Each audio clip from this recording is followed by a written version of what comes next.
من حدس میزنم علی اسپیلبرگ چی میشه که از این دستاورد به نظرم استفاده میکنه یا اصلا ذهنش میره سمت اینکه ما موشن کپچر الان وقتشه که استفاده کنیم، اینه که اگر کارنامه اسپیلبرگ رو بررسی کنیم میبینیم همیشه با تام هنگس کار میکنه. از بازیگر مورد علاقش تام هنگسه. از همون کار نجات سرباز رایان گرفته تا بیای جلوتر و تو همون سالای 2005-2006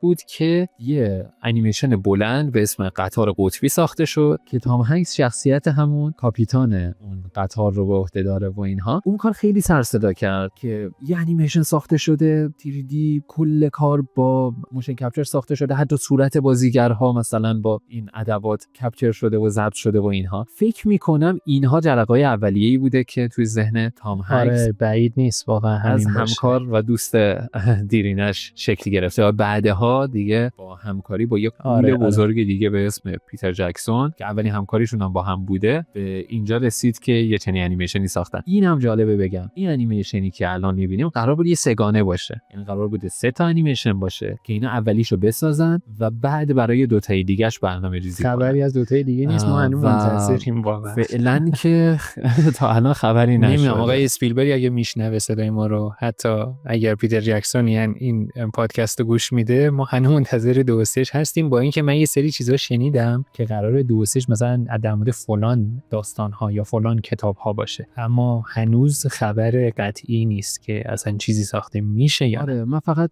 یادمه که تو منابع اینجوری ذکر شده که اینجا اسپیلبرگ کارگردان بود، پیتر جکسون تهیه کننده و قرار بود توی بعدی این دوتا نقششون جابجا بشه، یا پیتر جکسون بشه کارگردان و اسپیلبرگ تهیه کننده.